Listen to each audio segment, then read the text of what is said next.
Laporan praktikum dengan judul Jaringan Tumbuhan Dikotil, mata kuliah Botani Umum, nama Lisa Rahmawati dengan NIM 2503010, dosen pengampu Salmiati MPD PhD, Program Studi Teknologi Pasca Panen, Institut Teknologi Perkebunan Pelalawan Indonesia tahun 2026. Latar belakang: jaringan merupakan sekumpulan sel yang mempunyai asal fungsi serta struktur yang sama. Pada beberapa literatur juga disebutkan bahwa jaringan memiliki asal muasal yang sama. Secara garis besar, pada tumbuhan hanya ada dua macam jaringan, yaitu jaringan muda atau meristem dan jaringan dewasa. Jaringan meristem bersifat selalu membelah diri, sehingga memiliki fungsi menambah panjangnya akar dan batang karena selalu berada di bagian ujung. Pertumbuhan yang diawali dengan jaringan yang letaknya di bagian ujung yaitu dikenal sebagai jaringan primer. Semua sel yang menyusun bagian tumbuhan dewasa berasal dari kegiatan sel-sel meristem pada proses pencapaian menuju pendewasaan. Sel tidak hanya bertambah volumenya, tapi juga strukturnya lebih termodifikasi untuk memenuhi fungsi fisiologis tertentu pada tumbuhan dewasa. Modifikasi untuk memenuhi fungsi khusus tersebut dinamakan diferensiasi yang merupakan tahap pematangan. Tujuan pelaksanaan praktikum, mahasiswa diharapkan mampu 1. Menjelaskan perbedaan jaringan muda atau meristem dan jaringan dewasa. 2. Menjelaskan macam-macam jaringan meristem. 3. Menjelaskan macam-macam jaringan dewasa. 4. Menjelaskan perbedaan struktur jaringan muda dan jaringan dewasa. 5. Menjelaskan lokasi tempat terdapatnya jaringan-jaringan tersebut pada tumbuhan. Selanjutnya, metode praktikum. Yang pertama yaitu alat. Alat yang digunakan pada praktikum jaringan tumbuhan dikotil diantaranya yaitu mikroskop cahaya, gelas beker dan pipet tetes, kaca preparat dan cover glass, silet, label, dan tisu. Yang kedua yaitu bahan. Bahan yang digunakan dalam praktikum ini adalah satu tanaman dikotil yaitu mangga, mulai dari daun, batang, dan akar, serta aquades. Selanjutnya yaitu cara kerja. 1. Siapkan alat dan bahan, kemudian bersihkan alat yang digunakan seperti mikroskop cahaya, silet, gelas beker, pipet tetes, serta kaca preparat dan cover glass. 2. Ambil sampel yang akan digunakan mulai dari akar dan batang. Lalu iris dengan metode melintang setipis mungkin menggunakan silet yang steril dan tajam. 3. Letakkan sampel di atas kaca preparat, lalu berikan sedikit air dengan pipet tetes dan tutup dengan cover glass. Kemudian, beri label pada setiap sampelnya.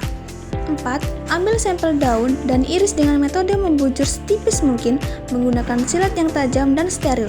Kemudian, letakkan di atas kaca preparat dan berikan sedikit air dengan pipet tetes, lalu tutup dengan cover glass. 5. Letakkan di mikroskop cahaya, atur kecerahan cahayanya, lalu amati sampel melalui lensa objek. Setelah itu, foto sampel melalui lensa objek.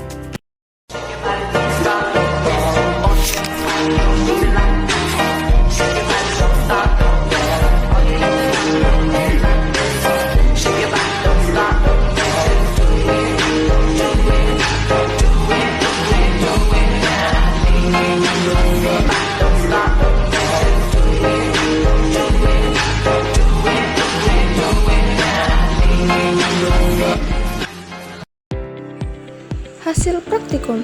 Berikut hasil praktikum yang didapatkan setelah melaksanakan praktikum jaringan tumbuhan dikotil, yaitu akar mangga, batang mangga, dan daun mangga. Pembahasan. Jaringan tumbuhan merupakan sekumpulan sel yang memiliki bentuk, susunan, dan fungsi yang sama sehingga bekerja sama dalam menjalankan aktivitas kehidupan tumbuhan. Berdasarkan sifatnya, jaringan tumbuhan dibedakan menjadi dua jenis utama, yaitu jaringan meristem dan jaringan dewasa atau permanen. Jaringan meristem merupakan jaringan yang aktif membelah untuk pertumbuhan tumbuhan. Sedangkan jaringan dewasa merupakan jaringan yang telah mengalami diferensiasi dan memiliki fungsi tertentu seperti pelindung, pengangkut, penyimpan cadangan makanan, dan penyokong. Sitasi Sari dan Mukarlina 2020. Berdasarkan hasil pengamatan jaringan akar mangga menggunakan mikroskop, terlihat adanya jaringan epidermis, korteks, xilem, dan floem. Epidermis merupakan lapisan terluar akar yang berfungsi melindungi jaringan di dalamnya dan membantu proses penyerapan air serta mineral dari tanah. Korteks tersusun atas jaringan parenkim yang berfungsi menyimpan cadangan makanan. Di bagian tengah akar terlihat jaringan pengangkut berupa xilem dan floem. Xilem berfungsi mengangkut air dan mineral dari akar menuju daun, sedangkan floem berfungsi mengangkut hasil fotosintesis ke seluruh bagian tumbuhan. Citasi Rahmawati et al. 2021. Pada pengamatan hasil jaringan batang mangga, terlihat adanya jaringan epidermis, kambium, xilem, dan floem. Epidermis batang berfungsi melindungi bagian dalam batang dari kerusakan. Kambium merupakan jaringan meristem lateral yang menyebabkan pertumbuhan sekunder sehingga batang bertambah besar.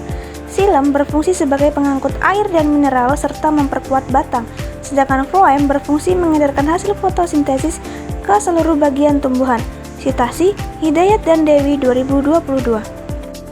Pada pengamatan hasil jaringan daun mangga, terlihat jaringan epidermis bawah, stomata, jaringan mesofil, serta berkas pengangkut. Epidermis daun berfungsi melindungi permukaan daun dan mengurangi penguapan air. Stomata berfungsi sebagai tempat pertukaran gas dan proses transpirasi. Jaringan mesofil terdiri atas jaringan palisade dan spons yang berperan penting dalam fotosintesis karena banyak mengandung kloroplas. Berkas pengangkut pada daun tersusun atas xilem dan floem yang membantu distribusi air, mineral, dan hasil fotosintesis ke seluruh bagian tumbuhan. Citasi Putri dan Susanti 2023. Hasil praktikum menunjukkan bahwa setiap organ tumbuhan mangga memiliki struktur jaringan yang berbeda sesuai dengan fungsinya. Akar lebih dominan dalam penyerapan dan transportasi air. Batang berfungsi sebagai penopang dan pengangkut zat, sedangkan daun berperan sebagai tempat utama berlangsungnya fotosintesis dan pertukaran gas. Perbedaan susunan jaringan tersebut menunjukkan adanya hubungan erat antara struktur jaringan dan fungsi organ tumbuhan.